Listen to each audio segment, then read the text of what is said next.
आध्यात्मिक ज्योतिष चैनल के सभी दर्शकों को नमस्कार।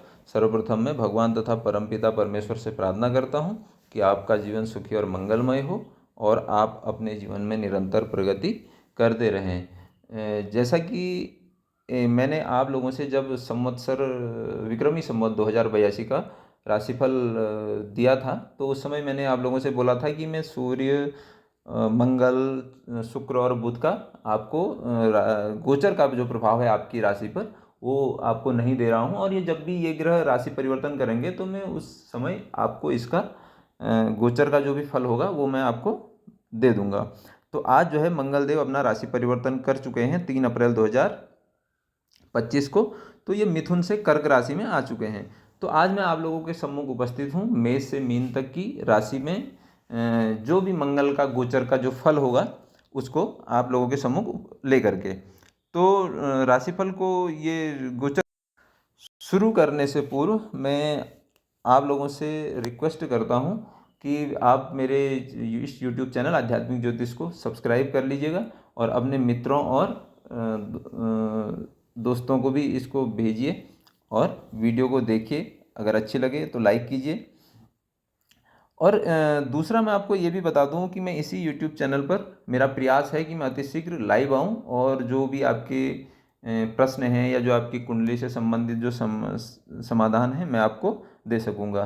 तो इसलिए भी आप इस YouTube चैनल को सब्सक्राइब कर लीजिएगा।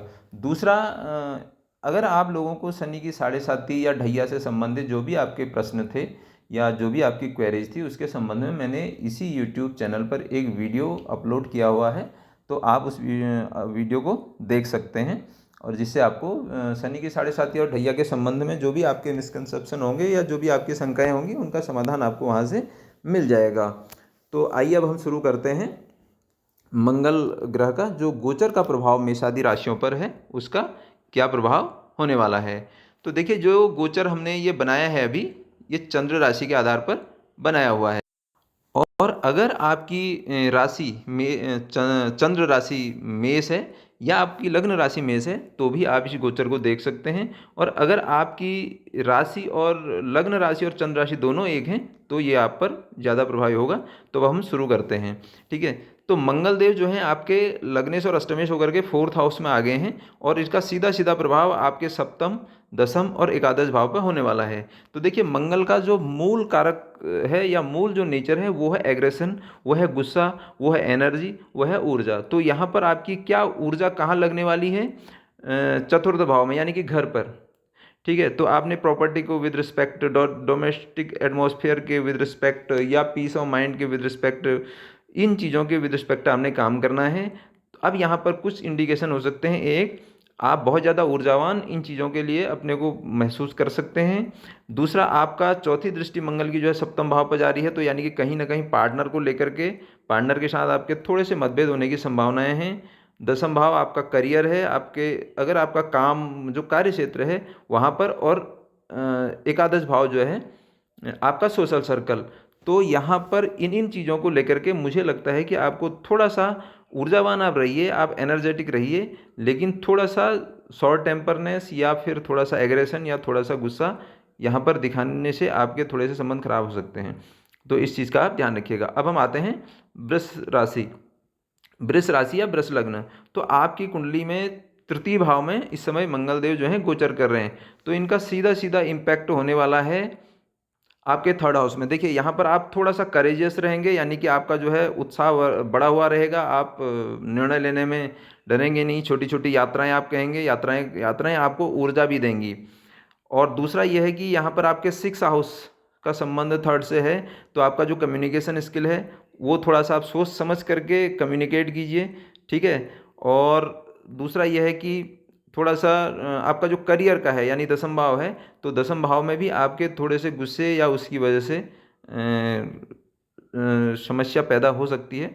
तो इसलिए आपने क्या करना है कि कार्य क्षेत्र में और पिता के साथ, आपके फादर के साथ थोड़े से संबंध आपके खराब होने की संभावना है और वो गुस्से की वजह से होंगे। तो ठीक है, ऊर्जावान रहिए आप, अपने करेज को बढ़ाइए। और थोड़ा सा मैं कहूँगा कि अगर आप यात्रा करते हैं तो वहाँ पर आप हेलमेट पहन करके यात्रा कीजिए। और यहाँ पर गाड़ी अगर आप चलाते हैं तो सेफ ड्राइविंग करने का आपका प्रयास होना चाहिए। अब हम यहाँ पर बात करते हैं मिथुन राशि। तो मिथुन राशि का क्या है मैं आपको बताऊँ, इस समय आपकी 3 नंबर की राशि है, ठीक है।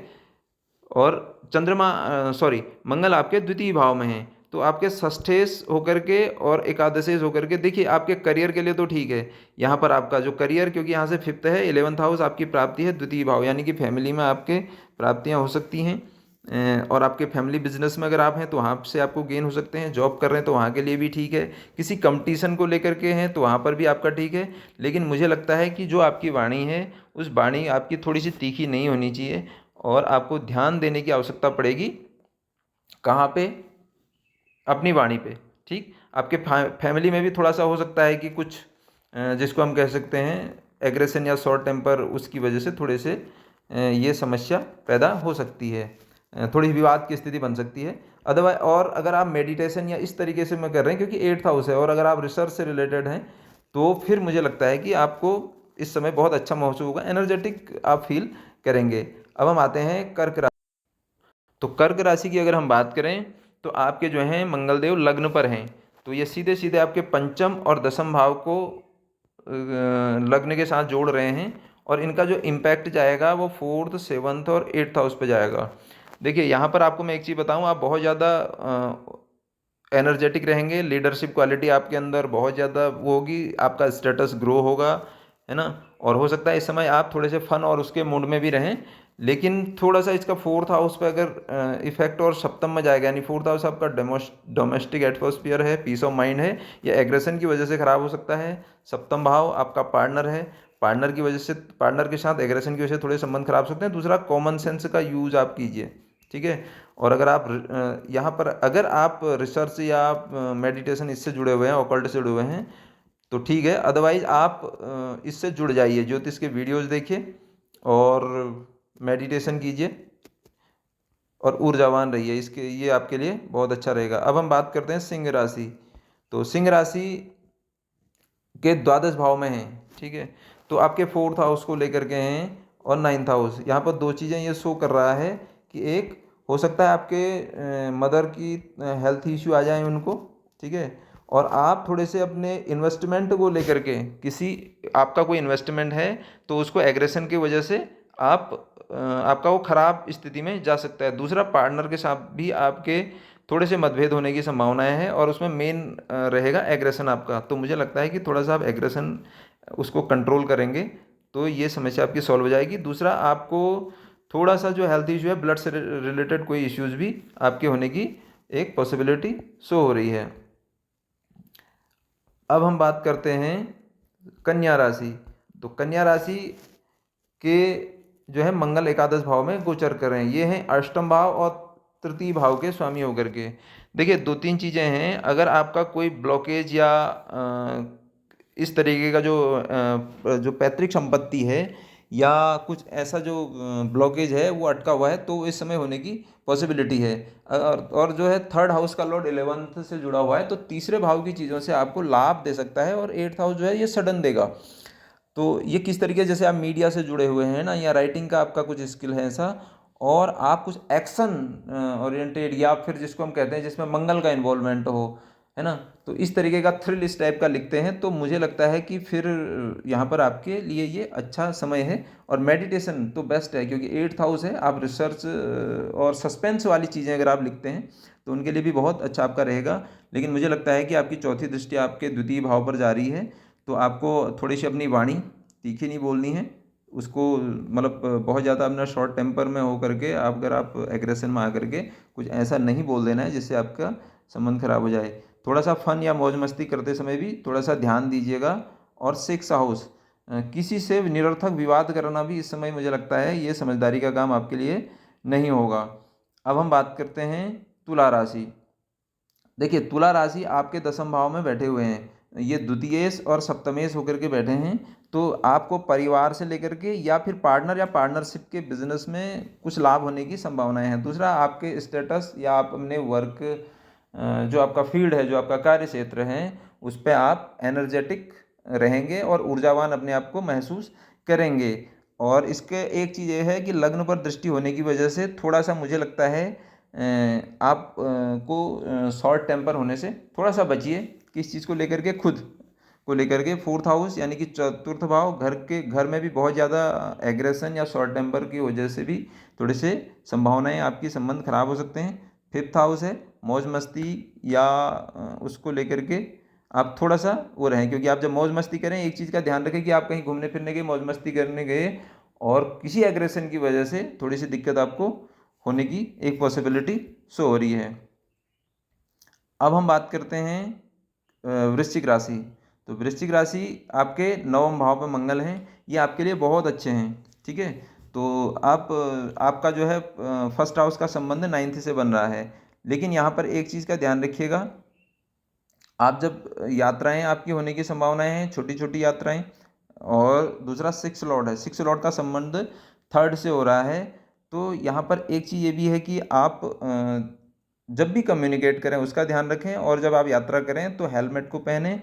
दूसरा, अगर आपका काम कुछ हो सकता है इस तरीके का है जहाँ पर कि मशीनों का उसका काम होता है, तो मुझे लगता है कि ये कहीं ना कहीं आपको हॉस्पिटल पे खर्चा भी शो कर रहा है। और ये भी संभावना हो सकती है कि आपको किसी दूसरे व्यक्ति की वजह से भी हॉस्पिटल जाना पड़े। तो मुझे लगता है कि आपको यात्रा करते समय, अगर आप यात्रा कर रहे हैं तो थोड़ा सा हेलमेट वेलमेट पहन के चलिए और नियम से आप गाड़ी चलाइए। अब हम बात करते हैं धनु राशि। देखिए, धनु राशि का मंगल जो है अष्टम भाव में गोचर कर रहे हैं और ये 12th के लॉर्ड हैं। ठीक है, फिफ्थ हाउस के भी लॉर्ड हैं। देखिए, 12th का संबंध 8th से है, तो मुझे लगता है कि सडनली आपका इन्वेस्टमेंट कोई फंस सकता है, और वो आपके एग्रेशन की वजह से सडनली फंसेगा। और सेकेंड हाउस से कनेक्शन इसका आ रहा है, तो हो सकता है कि आपकी कोई वाणी या आपका कटु बिहेवियर ऐसा हो। और थर्ड हाउस यानी आपकी कम्युनिकेशन, तो ये इन चीज़ों को जोड़ रहा है, तो जिससे क्या हो सकता है कि आपको डिसअपॉइंटमेंट की कंडीशन यहाँ हो सकती है। तो यहाँ पर आपने क्या करना है, अपने बिहेवियर में थोड़ा सा शॉर्ट टेम्पर अगर आप हों तो आपको इस तरीके के कुछ लॉसेज भी हो सकते हैं। अब हम आते हैं मकर राशि। तो मकर राशि का क्या है कि मकर राशि आपका जो है सप्तम भाव में मंगल देव जो हैं गोचर कर रहे हैं। तो फोर्थ हाउस और 11th हाउस को लेकर के इसका कनेक्शन बना। तो यहाँ पर एक कंडीशन तो यह है कि आपका जो पार्टनर है और पार्टनर का थोड़ा सा बिहेवियर जो है ये शॉर्ट टेम्पर हो सकते हैं, एग्रेशन हो सकते हैं, और एग्रेशन होने की वजह से उनके संबंध थोड़े आपसे खराब हो सकते हैं। और इनका चौथी दृष्टि मंगल की दसम भाव पर जा रही है, तो कहीं ना कहीं ये इनके कार्य क्षेत्र को भी प्रभावित कर रहा है, आपके आपके भी। और दूसरा, इसका जो है एट्थ एस्पेक्ट आ रहा है द्वितीय भाव पर। तो जो आपकी फैमिली है या जो आपका परिवार है या जो आपकी वाणी है, उसकी वजह से भी मुझे लगता है कि थोड़े से संबंध खराब होने की संभावनाएं हैं। तो आपको इन चीज़ों पर थोड़ा सा ध्यान रखने की आवश्यकता आपको पड़ेगी। इसके बाद अब हम आते हैं कुंभ राशि। तो कुंभ राशि आपके छठे भाव में मंगल देव गोचर कर रहे हैं, तो ये थर्ड लॉर्ड हैं और दसम भाव के। देखिए, ये आपके करियर के लिए तो बहुत बेस्ट हैं, लेकिन आप अगर कुछ काम करते हैं उस काम में आप एक चीज़ का ध्यान रखिएगा कि आपके जो डॉक्यूमेंट है, अगर आपका काम डॉक्यूमेंटेशन का है या आपका मीडिया से रिलेटेड कोई काम है, तो आपका कोई डॉक्यूमेंट या कोई कागज़ मिसप्लेस होने की एक पॉसिबिलिटी यहाँ पर बन रही है। और दूसरी चीज़ ये है कि आपके जो सिक्स हाउस से जो है आपके फादर के साथ नाइन्थ हाउस है, आप कभी भी कोई टिप्पणी धर्म से रिलेटेड या इससे करें तो वहाँ से एग्रेशन आने की संभावना है। तो इसलिए आप थोड़ा सा ध्यान रखें। हेल्थ इश्यू आपको आ सकते हैं, जैसे छोटे मोटे इस टाइप की छोटी मोटी लगने की पॉसिबिलिटी होती है। और अगर आप गाड़ी वाड़ी चलाते हैं तो आप भी थोड़ा सा हेलमेट पहन करके चलें, या ब्लड से रिलेटेड कोई इश्यू आपको हो सकता है, या फिर किसी के कारण आपको हॉस्पिटल जाने की आवश्यकता पड़ सकती है। इसके बाद हम आते हैं अब काल पुरुष की अंतिम राशि मीन राशि। मीन राशि के बारे में, तो मीन राशि के जो है पंचम भाव में आपके मंगलदेव विराजमान हैं। तो यहाँ पर दो तीन चीज़ें हैं, जैसे और ये आपके नाइन्थ लॉर्ड हैं, ठीक है, और सेकेंड हाउस के। देखिए, ये वैसे तो आपको धन प्राप्ति का संभावना दे रहे हैं। आपको पिता से या धर्म से रिलेटेड आप कुछ काम करते हैं तो वहाँ मुझे लगता है कि आपको प्राप्ति भी करा सकते हैं।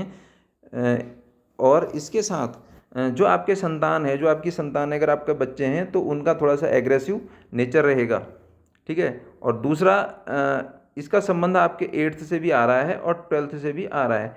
तो आपके जो एग्रेशन या जो आपका मोटिवेशन है या जो आपकी एनर्जी है उसकी वजह से आपके व्यय और आपके ब्लॉकेज होने की संभावनाएं हैं। तो मुझे लगता है जब इस तरीके का कोई काम है तो वहाँ पर आपको थोड़ा सा सिंसियर होने की ज़रूरत है और थोड़ा सा शॉर्ट टेम्पर या एग्रेशन होने की आवश्यकता नहीं है। देखिए मंगल देव जो हैं ये ऊर्जा के और एनर्जी के कारक हैं। तो यहाँ पर जो भी संभावनाएं आपकी होती हैं या जो भी काम बिगड़ने की संभावनाएं होती हैं वो आपके एग्रेशन की वजह से होती हैं। तो जो भी मैंने अभी आपको राशिफल के अकॉर्डिंग बताया तो वहाँ अगर आप वो काम करते हैं तो आप थोड़ा सा एग्रेशन के बजाय आप थोड़ा सा क्या कहते हैं कॉमन सेंस का यूज करें और शॉर्ट टेम्पर होने की बजाय थोड़ा सा बुद्धि और विवेक का प्रयोग करें, क्योंकि मंगल हर चीज़ को डील करता है एंगर से, शॉर्ट टेम्पर से या गुस्से से। इसके साथ एक चीज़ और है, मैं आपको बताऊं, आप मंगल देव को बहुत आसानी से ठीक कर सकते हैं।